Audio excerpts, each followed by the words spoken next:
brought all of them up to 6. Up to 6, And I'm just amazed that, because, you know, when you watch cartoons now, there's nothing for people that are my age, which are in my 60s. Oh, But in really? this show, they refer, we went into that show about the Ravens, where they became self-aware. Yeah. And he walked into their ship, and he looks up and goes, this reminds me of a Hot Topic. And I went, There's a lot because of- the Hot Topic, when you go to the mall to buy the Yeah. T-shirts, and Yeah. it's just really Yeah. gothic. I was like, okay, it makes There's sense. a lot of pop culture and Yes, movie so, references. yeah, it makes sense. I felt like I could understand.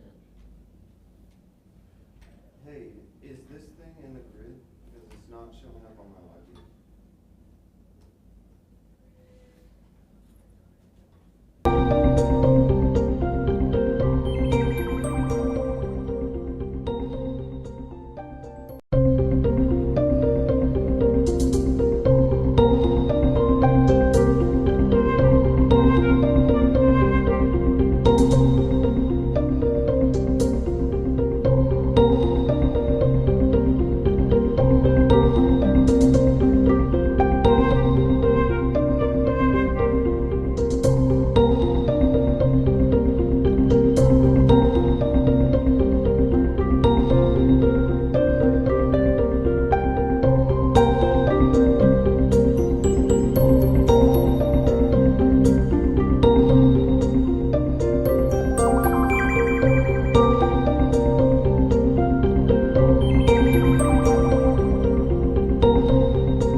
provide updates on two incidents. One, a pursuit last night that ended unfortunately in a custodial death. And second, a road rage shooting that occurred this morning on the south side. So let me start with the shooting, the pursuit from last night.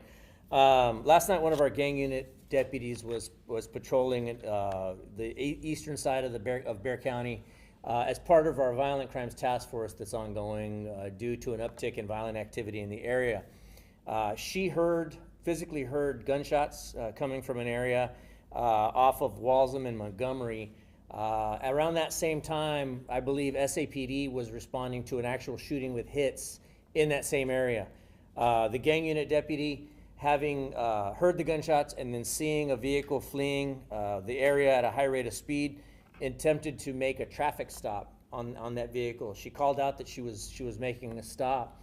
That vehicle then entered a retail parking lot nearby, started driving around the parking lot, but before long it became pretty apparent to the deputy that the driver of the vehicle was not going to stop. The vehicle then re-entered the roadway and began heading back out on Walsham Road toward IH-35 at a high rate of speed. The deputy did a great job maintaining composure and calling out direction of flight and vehicle description.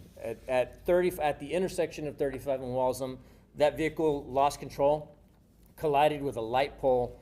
It appears that the driver's side door sheared off and the driver of the vehicle, a 43-year-old female, was thrown from the car and died almost instantly, unfortunately. A 19-year-old male passenger in the car fled on foot before being apprehended by deputies shortly thereafter. The suspect was taken to the hospital, where he then attempted to escape from deputies there at the hospital while he was undergoing medical treatment, attempted to escape, and was again subdued by a deputy after being tased there in the hospital. So that 19-year-old male is now facing charges of evading arrest on foot, which is a misdemeanor charge, and then an escape charge in connection with what occurred at the hospital. At the crash scene, the 43-year-old female that lost her life as a result of the pursuit, an AK-style rifle was actually found in possession of that. It had been in the vehicle at the time of the crash. There was a fully loaded magazine that was found that had been apparently during the impact became detached from the weapon, but there was one live round in the chamber of the weapon, and then a fully loaded high-capacity magazine that was ejected from it. Initially, we weren't 100% positive that vehicle that had been involved in the pursuit was directly involved in the shooting. However, since that time, we have come to find out that there is a connection between that driver, that suspect who is now deceased, and the victim in the shooting that's being handled by SAPD. So I'm not able to give too many details because SAPD is handling that shooting, but I can tell you there is some sort of a connection between the two. So we do believe at this point that the suspect that's deceased as a result of her actions in the pursuit is directly involved with the shooting currently being handled by the San Antonio Police Department. Anoche, aproximadamente las 2 de la mañana, uno de nuestros oficiales de la unidad antipandillas estaba en patrulla cuando ella escuchó balazos. En ese tiempo también el Departamento de Policía de San Antonio fueron despachados a un tiroteo donde una mujer fue baleada. Ya cuando nuestra oficial empezó a llegar a donde ella escuchó los balazos cerca de Walsham y Montgomery, ella vio un carro huyendo, parecía que iba huyendo de la escena a muy alta velocidad. Ella intentó de parar ese carro. El carro entró a un estacionamiento de carros y no se paró, sino que entró para atrás para la calle Walsham, empezó a huir de la oficial a muy alta velocidad.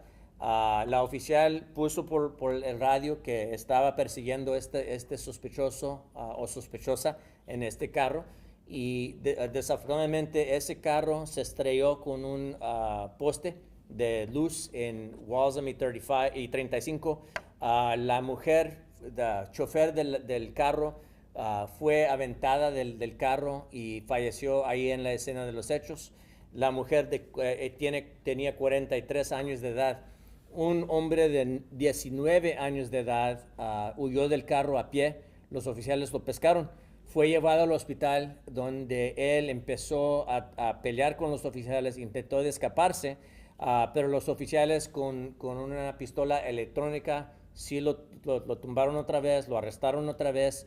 Entonces él se va a enfrentar con cargos por huir a pie y también por escape en el hospital. La mujer de 43 años de edad, sí se piensa que hay conexión entre ella y la víctima del tiroteo donde el Departamento de Policía están investigando este caso, pero sí sabemos que hay conexión. Entonces ahorita se piensa que ella estaba involucrada con el tiroteo ese donde una mujer fue baleada. Sí se encontró dentro del vehículo que chocó, se encontró que había un rifle estilo AK-47, que también el rifle fue aventado del carro, pero se piensa que es posible que ese rifle fue usado en el tiroteo que también están investigando. Ahorita tenemos 3 oficiales que están fuera del trabajo. Ahorita nosotros estamos siguiendo el proceso. Cuando tenemos una muerte bajo custodia, los oficiales están separados del trabajo, pero van a regresar en unos cuantos días a un trabajo administrativo, mientras que nosotros manejamos la investigación. La oficial primaria que estaba involucrada es una veterana de 10 años en la agencia. Otro oficial de 2 años que estaba involucrado, él era el vehículo segundo. Y otro tercer oficial que ahorita no tengo los años de servicio de él, pero se los podemos dar. One thing I neglected to give you guys earlier in English, I gave to them, is that we have 3 deputies now that are on administrative leave, in keeping with the way we typically handle custodial deaths and officer-involved shootings. Although this was not an officer-involved shooting, it's being handled along the same lines. And so in keeping with that process, they're on administrative leave. At a certain point, they'll be brought back to administrative duty, pending the outcome of the case. But at present, from what I saw, it appears that all processes and policies were complied with.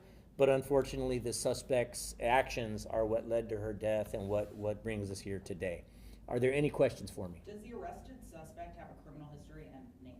The 19-year-old, he does not have a criminal history. So at this point, I don't believe he's been magistrated yet, so I can't give you his name. But I do believe that there is blood relation between he and the deceased driver. She's 43. She has a slight criminal history. I believe she was arrested some years back, but it was dismissed. The case was dismissed. But other than that, I don't believe she's got a long criminal history at all. The driver or the person shot? The driver. The person shot, I don't know much about that person. I know that SAPD is investigating that. Did SAPD say that the 19-year-old is a shooting suspect, and could I get clarification on the driver and the... So I wouldn't be able to tell you which of those is considered a suspect in SAPD's case. All I can tell you is that they're suspects in the fleeing from custody, evading arrest is what we have them on. But as far as what they may be suspected of on the other end, that's going to be up to SAPD to determine. Entonces, la muchacha de 43 años la tiraron del carro.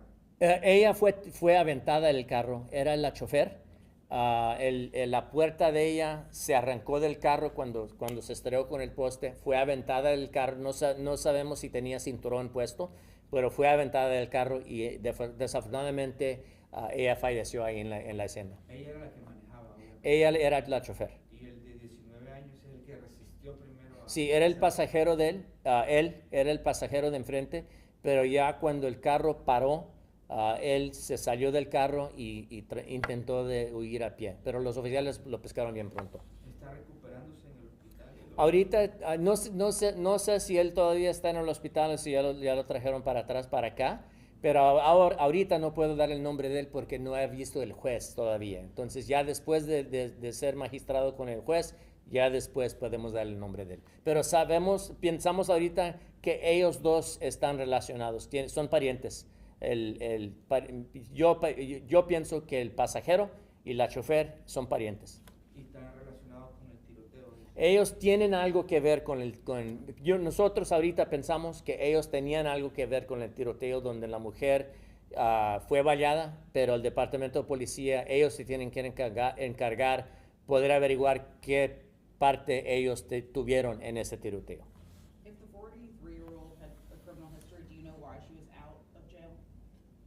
Well, the case was dismissed. I think it was from a couple of years ago, and I believe it was dismissed. And I don't recall what charge it was. I believe it was a burglary, but I'm not 100% positive on that. But that case was dismissed at that time in 2020. Are you able to release her name at this time? At this point, no, because I don't believe that she's been positively ID'd by the medical examiner. We believe we know who she is, but since I don't know, status on next of kin or if the ME is positively identified, I can't give that information yet. Any other questions on the pursuit? And you're gonna talk about one other case? I'm going to talk about one other case, yes.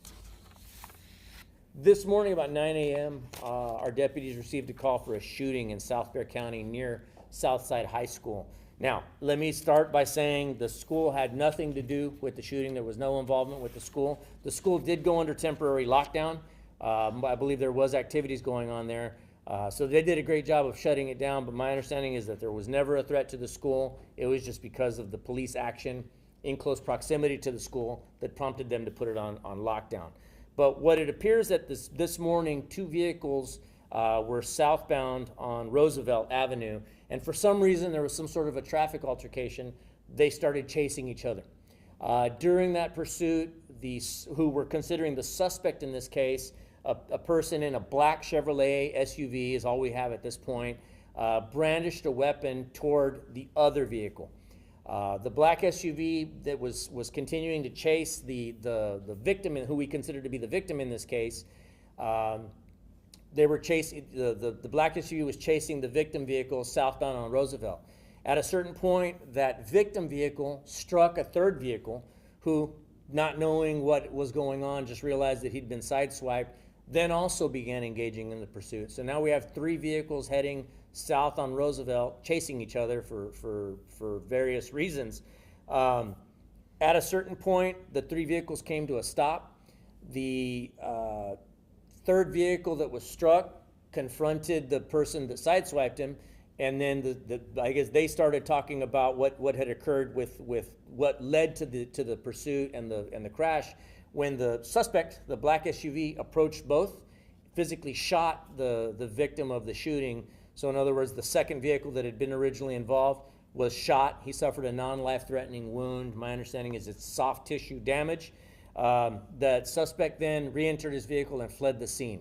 So at this point, we're in the process of trying to get a better description of that vehicle to put it out for you all. We're canvassing for video, canvassing for pictures, anything we might find. So hopefully you all will be able to help us get that information out and bring this person to justice. At this point, we're still trying to develop information on what was the original thing that set this off. But again, that victim who's got that information is currently at the hospital suffering from a non-life-threatening gunshot wound. So I have no doubt we'll sort through it, but as we do, we'll get you more information. Esta mañana, aproximadamente a las 9 de la mañana, nuestros oficiales fueron despachados a un reporte de una persona herida con un balazo. Se aparenta que la víctima, un hombre en sus 30s, iba persiguiendo con otro carro. Ellos tuvieron algo pasó entre ellos en el tráfico. El sospechoso, un hombre en un carro negro SUV marca Chevrolet, empezó a perseguir la víctima. Ya cuando los dos vehículos iban al sur en Roosevelt a muy alta velocidad, la víctima se estrelló con otro carro, se topó con otro carro. Entonces ese carro también empezó a perseguir a los otros dos. Ya en algún punto en Roosevelt, cerca de Southside High School, los tres carros se pararon. El tercer chofer empezó a alegar con la persona que le pegó, o sea, la víctima. Ya el sospechoso se les acercó, sacó una pistola y valió a la víctima ahí en la escena. La víctima esa sufrió cuando menos una herida, que no es muy grave la herida, afortunadamente. El sospechoso ya en ese momento huyó de la escena de los hechos en su carro. Ahorita no tenemos mucha información tocante al sospechoso o el vehículo, pero nosotros ahorita estamos intentando sacar más información para dárselas a ustedes con las esperanzas que ustedes nos ayuden en identificar y arrestar el sospechoso. Any questions for me? La edad de la víctima. Está en sus 30s, el hombre. Do you have a license plate number on the black SUV? We don't at this time. We're hoping to get that information. Right now, I've got a team of investigators out canvassing that area. But that area there is somewhat rural. So in other words, it's not like we've got 10 businesses all together that might have cameras. So it's taking some work for us to get out and canvass the area. But I've got faith that we'll find some sort of video or photographs to share with y'all soon. Do you have any male, female, white, Hispanic? It's a Hispanic male in a dark-colored Chevrolet SUV at this point is all we have. The weapon, do we know which type of I don't have much information on a weapon. I believe it was a handgun. Age range or anything like that? No, at this point I don't have anything. ¿Se puede considerar ir al volante un road rage? ¿Mande? Una ira al volante se le puede considerar, es un road rage. Es un road rage. Es un incidente de road rage, sí. If nobody else has any questions, I have one more on the Sure. last. Sure. incident. Can you tell me exactly what led to the officers being placed on administrative leave? Just like specify that since it wasn't an officer-involved shooting. Oh, the fact that they were primary, secondary, and tertiary involved in an incident that resulted in a death of the suspect. It is considered a custodial death, and although at this point we don't believe that the deputies did anything wrong or bore any responsibility for it, in keeping with our policies and procedures regarding officer-involved shootings and any custodial deaths, we will place the deputies out on administrative leave for some time. When they're able to return back to work, we put them on administrative duty, desk duty in other words, while the case is ongoing. And it looks like that incident happened kind of near a neighborhood, like an active neighborhood.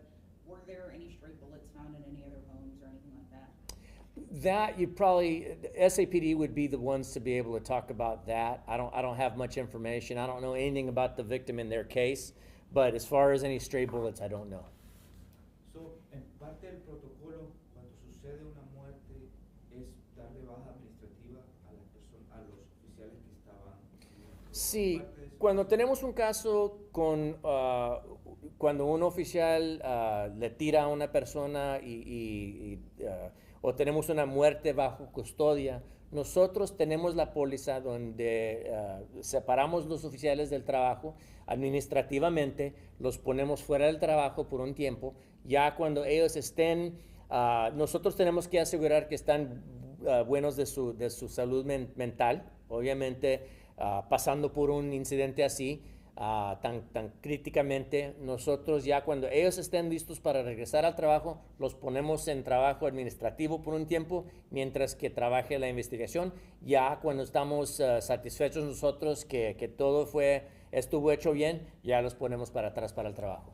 Porque ellos, y discúlpeme la pregunta, ellos no dispararon algo. No dispararon. Nosotros ahorita pensamos que todas las pólizas fueron seguidas, que ellos hicieron todo bien. Desafortunadamente las acciones de esta sospechosa llegó a la muerte de ella. Entonces, aunque ahorita no pensamos que los oficiales hicieron algo mal, con nuestra póliza todavía hacemos esto. Entonces, en este caso, la póliza, debido a la muerte es por eso. Sí, porque tuvimos una sospechosa que falleció a causa de sus acciones de ella, todavía tenemos que seguir la póliza.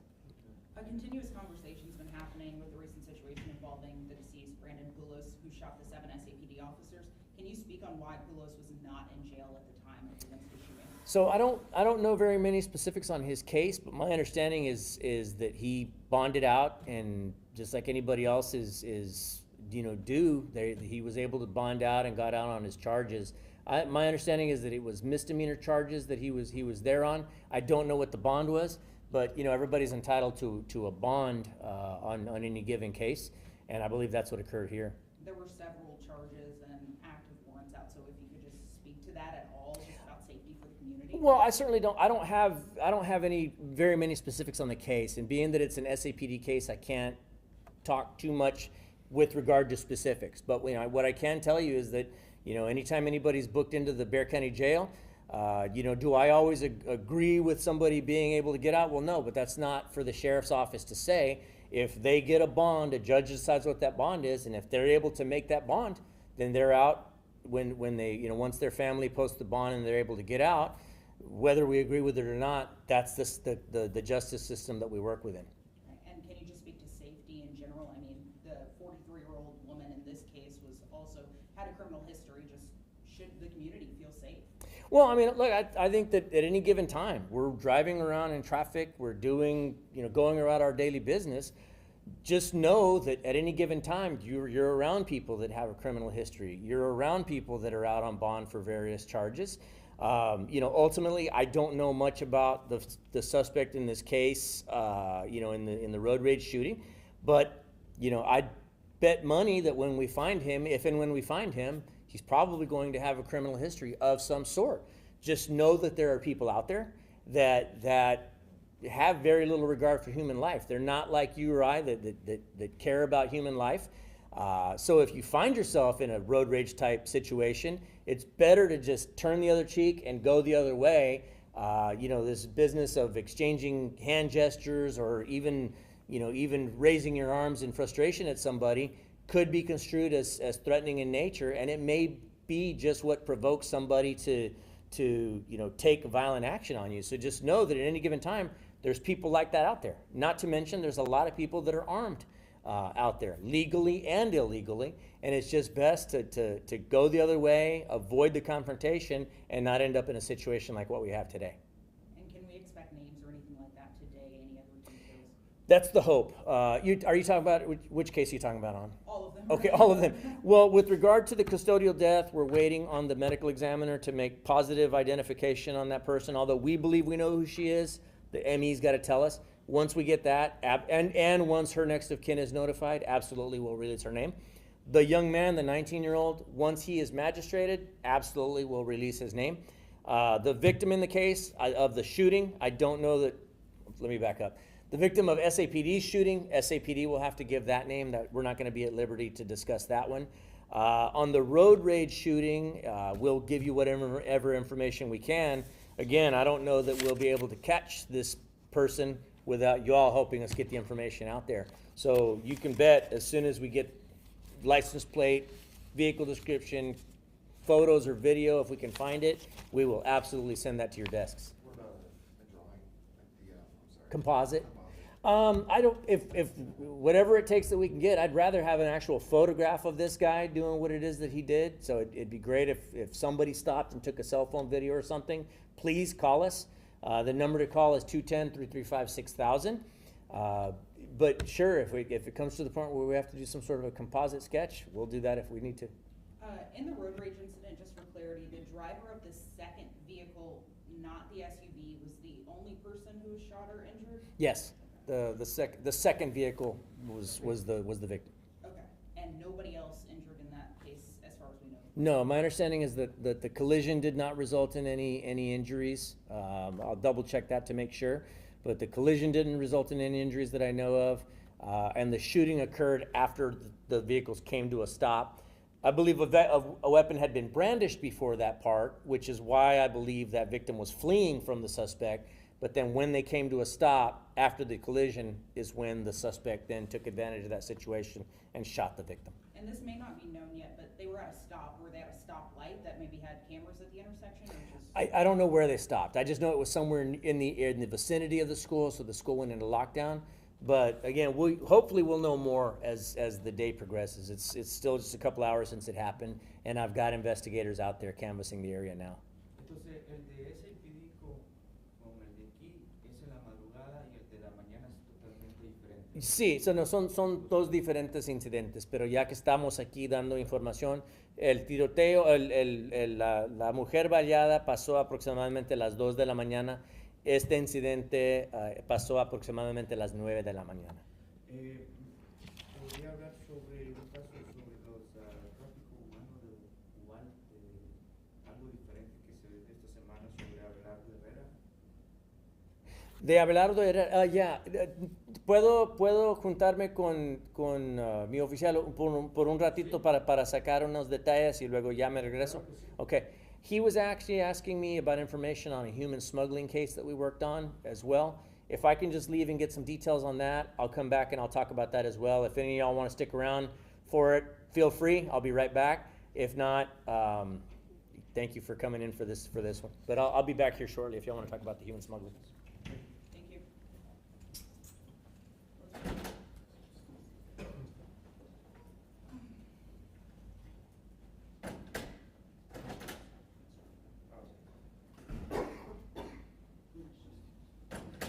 Hey, well, not yet. So he's done with the initial, and then he's gonna go get some info real quick on, so you talk on the human smuggling case. Do you want me to keep it up for that? Okay, I figured. All right, cool.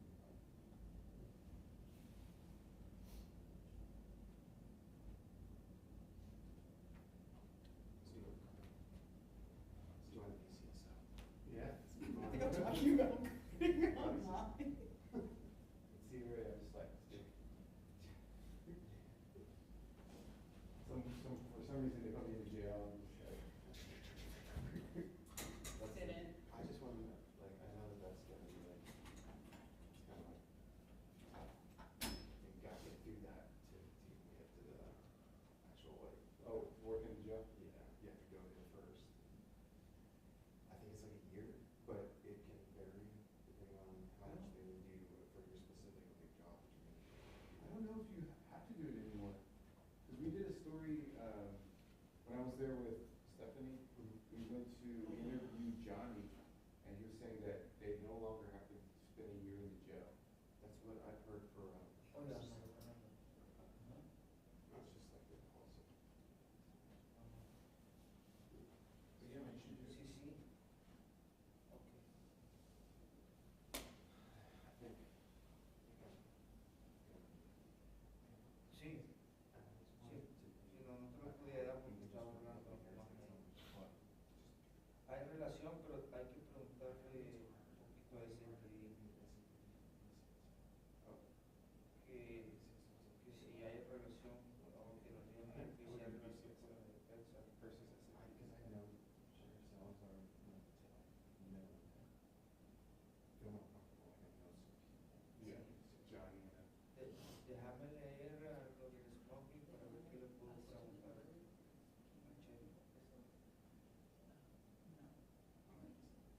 A las 9 sí, hubo un road rage. Ese es otro caso que puede tomar. Pero ese es menos, es una BCSO. Estamos buscando al sospechoso de un carro negro y le disparó. Yeah.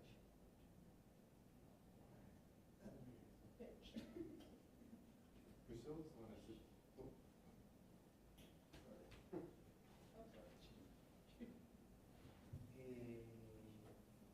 Déjame lo busco de nuevo porque lo grabé en la nota. No me acuerdo dónde fue, pero creo que fue en la Roosevelt.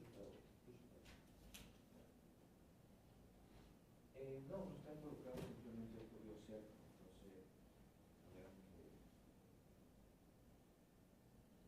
Déjame ver, a ver qué puedo. ¿Quién te llama? Te voy a conseguir la dirección. Ok.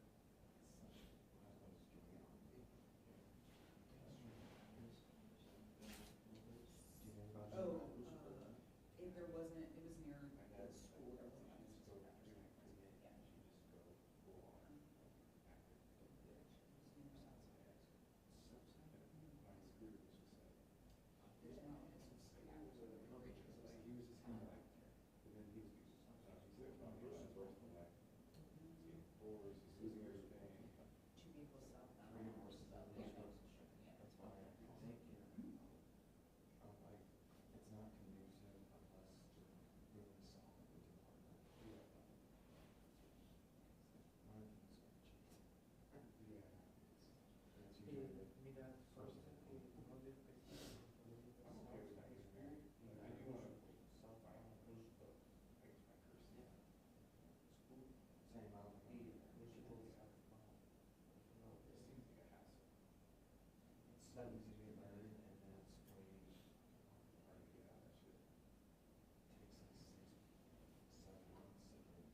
right, my apologies, guys. I had to get some details down on that, but I'm glad y'all brought it up because our folks did a really good job of working with our partners and getting this guy arrested.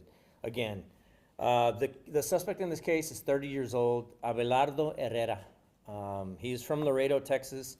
He was arrested on January 22nd pursuant to a search warrant that the Bexar County Sheriff's Office, the Human Exploitation Unit, as part of our organized crime group, went after, executed a warrant, and along with several federal agencies, and placed this guy under arrest. He is currently in custody in Webb County at the Webb County Jail, but of course he's going to be brought back to Bexar County. Right now he's facing 10 counts of continuous smuggling of persons, 2 counts of continuous smuggling of persons under 18 years of age, engaging in organized criminal activity, and federal migrant smuggling charges may be applied as well by our federal partners. But we've got this suspect involved in several incidents. Back last June of 2024, you all may recall, the media all made it out to a scene where we found 24 migrants had been smuggled inside of a flatbed trailer that had a false compartment put in it. Several of those victims were suffering from heat exhaustion. Some of them had physical injuries from having been beaten and abused. Well, this suspect, Abelardo Herrera, was arrested on that day. He was a part of that smuggling ring. I believe he made bond and got out and went about his way. We continued to investigate the case. Here this past week, on January 14th, you all may recall that a Von Ormy police officer made a traffic stop out near Fisher and 35. Found, I believe it was about 13 people being smuggled in a car that, trust me, is not big enough to hold 13 people comfortably. So these people were basically stacked like cordwood inside this car. There were several children among those people. I believe at least one of them was an unaccompanied minor. Again, we at that point found that Abelardo Herrera was linked to that case, which led our Human Exploitation Unit to obtain the warrants. We went to Laredo. We executed those warrants along with our federal partners. On that date, he was found to be, had several people with him. He was 16 people, again, that were ready to be smuggled. And so at this point, we've got 3 different incidents involving this person that clearly has not gotten the point that his activities are highly illegal. And so he's going to be facing charges for the 3rd time. And again, will be brought back to Bexar County very, very shortly. Estamos dando más información tocante el arresto de Abelardo Herrera, 30 años de edad. Es un residente de Laredo, Texas. Nosotros, el año pasado, en junio, nosotros recibimos una llamada donde 24 migrantes fueron, nosotros pescamos el sospechoso y otros sospechosos contrabando de seres humanos. Nosotros en ese tiempo encontramos 24 migrantes que fueron llevados en una traila, un compartimento dentro de esa traila muy incómodo. Ellos fueron llevados de Laredo hasta aquí. Nosotros rescatamos estas 24 víctimas bajo la custodia de Herrera y otros sospechosos. Varios de esos migrantes tenían heridas, físicamente fueron abusados, también estaban sufriendo efectos del calor. Se pueden acordar que en ese tiempo hacía mucho calor aquí en San Antonio. Entonces muchos de ellos estaban sufriendo condiciones físicas de eso, de estar en el calor. En ese tiempo arrestamos a Herrera. Él se salió con fianza. Ya en enero, un oficial de Van Ormy paró un carro en tráfico en Fisher y 35. Se encontró con aproximadamente 13 personas dentro de un carro chiquillo. Las personas estaban, los iban contrabando en este carro chico.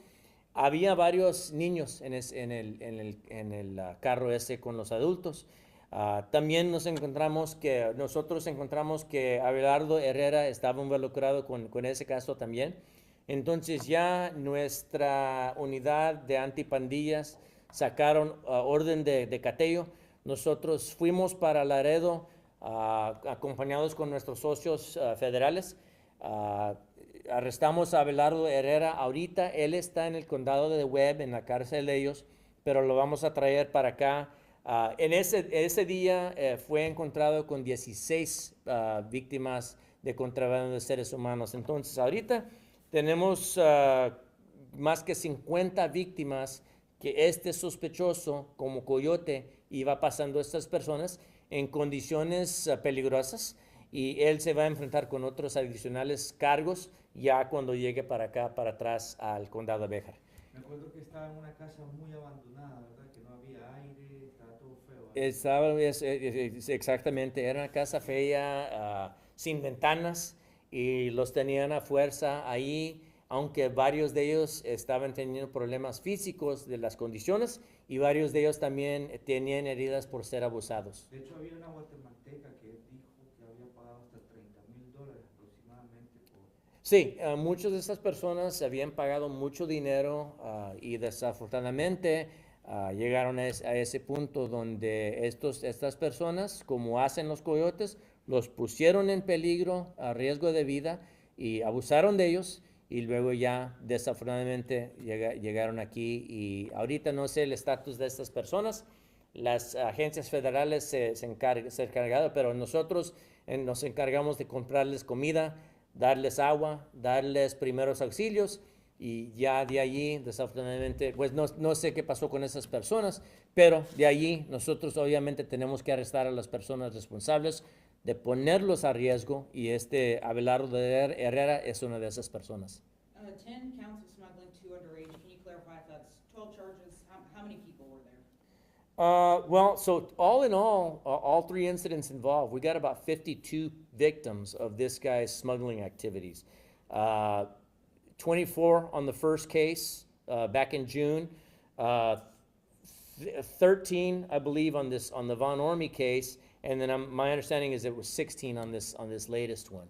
So he's facing a litany of charges. I mean, these 10 counts is going to be, for at least one of them. But all said and done, I don't believe that we're done charging this guy with various charges. And then on top of that, whatever our federal partners decide to do with him as well. Considering this is an immigration case, can you talk about rumored raids in Bexar County? Is this happening? Is this something that people should be expecting? You know, we've heard that that Bexar County is on some sort of a list for raids, but I have not seen anything official that may happen. I can tell you the sheriff's office has not been asked to participate in any raids. So, obviously we're going to cooperate with the law, but we also still have to bear in mind that racial profiling is still illegal, right? We can't this is not, no matter who the president is, we don't just have carte blanche to go tell first responders, go forth and go find people of color and place them under arrest. We still have to be cognizant of people's civil rights, and racial profiling is still illegal. Not to mention, as local authorities, we still have somewhat limited authorities as far as detaining somebody based solely upon immigration status. And so we've got our work cut out ahead of us. But again, at present, we have not been asked to participate in any sort of raids. Did ICE have anything to do with this? I believe ICE may have assisted with at least some of the cases, but it was our case, and any federal agencies came along to assist us, thankfully. So can you verify or deny these claims about raids on Zarzamora, Morbach, Windcrest area? Like, there's lots of lists. So I'm seeing that on Facebook just like everybody else is, but I have not heard or seen anything official. And again, we have not been asked to play any part in any sort of raids like that. So I don't know if that's actually occurring or if it's just kind of urban myth on social media. What I can tell you is the sheriff's office, we're going to obey the law, but we've also got to respect people's rights. ¿Puede decirlo lo anterior en español? Sí, yo también como el público he visto estos rumores, estas historias en las redes sociales que redadas están pasando, pero no he visto nada oficialmente. También mi agencia no hemos visto, a nosotros no nos han pedido ayuda con redadas. Nosotros tenemos, obviamente, como oficiales de la ley, tenemos que seguir la ley, pero también nosotros tenemos que saber qué son nuestras autoridades. Como autoridades locales, tenemos autoridades limitadas con lo que podemos hacer con la inmigración. Entonces, tenemos que recordarles a nuestros oficiales. También nosotros como oficiales nos podemos meter en problemas si hacemos algo mal. Entonces uno tiene que pasar este tiempo educando a nuestros oficiales en qué son nuestras autoridades y qué no son. Could I please ask you to repeat the block number of the Roosevelt Road range? I just know that it was near 410 and it ended up near Southside High School at some point, but I don't know the exact block number. We'll have to get that to you shortly. Are schools, churches, and hospitals safe in Bexar County from ICE raids, or no? Well, you'd have to ask the federal government. As far as we're concerned, we're just out enforcing the laws. Violent crime is our number one concern right now. Clearly, I'm here talking about, this morning or at least, I was giving you briefings on 2 violent crimes. That's our number one concern. I am not concerned with going into churches or going into schools. People should be free to worship or get an education. If they're legal enough to get into the school system, let them go to school in peace. If they're worshiping God or whatever religion they subscribe to, I think they should be free to do that as well. So I can tell you, I have no interest in going into jails or schools and churches to pursue people. Now, if a violent crime takes us to a church or a school, that's something different, right? But as far as going in and disrupting somebody's right to worship or get an education, I don't really have an interest in doing that. ¿Puedo decirlo en español? Sí, ahorita tienen que preguntarles a las autoridades federales qué son los intentos de ellos con las escuelas y las iglesias. A nosotros ahorita no tenemos interés en eso. Nuestra prioridad son los delitos violentos. Obviamente, si un delito violento nos lleva a una escuela o una iglesia, obviamente tenemos que entrar, pero ahorita nosotros nos estamos concentrando en otras cosas. Yo no tengo interés en ir y molestar a las personas que están dentro de las escuelas y las iglesias. Obviamente, nosotros tenemos que seguir nuestra ley, pero no tenemos interés en eso. And just to clarify, you all, BCSO has not had any sort of meeting with the federal government, with Immigration Customs and Enforcement, or anything like that so far, and will you in the future? We have not been asked to participate. We have not been asked to attend any meetings. The only things that we are doing is continuing to investigate folks like this suspect that I'm briefing you all on today. That's something that's been going on since last year. So, for us, we're continuing to do things the way we've always done them. We're not seeing any major changes. We haven't been asked to attend any extra meetings. We have not been asked to participate in any raids. So no. And this June 2024 case that he was involved in, are there any other people that you suspect from the June 2024 case that are in and around the Bexar County area that you guys are still looking for? Well, we've got several people that were arrested that day. This guy just keeps resurfacing. But as far as the other ones go, I don't have any reason to believe that there's any ongoing threat to the community or anything like that. I mean, I can tell you this guy here has links to the cartels. Typically, by my own policy, I don't name cartels or gangs. I don't want to give them any more advertisement or notoriety. But I can tell you this guy here has links to the cartels. And again, I have every reason to believe that other suspects in this case have links to cartels. While we wish that it was not the case and these people were not operating within Texas or Bexar County, it is a fact that they've been operating here for decades now. With that being said, we also can't lose sight of the fact that we got plenty of homegrown gang members that need to be brought to justice as well. So yes, there's more people out there, people that we know about and people that we don't, unfortunately. And that leads me to my next question. Is TDA still a problem in Bexar County? TDA is still operating within Bexar County.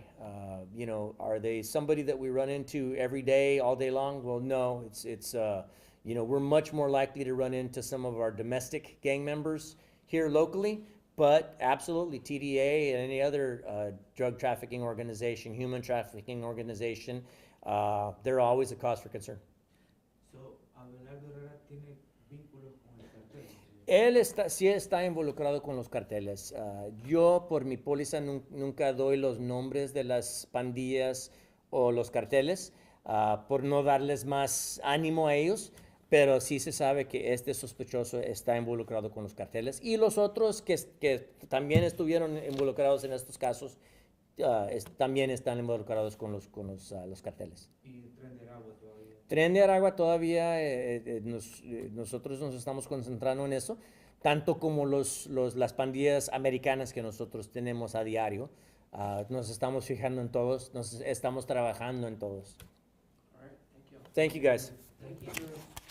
Stay safe.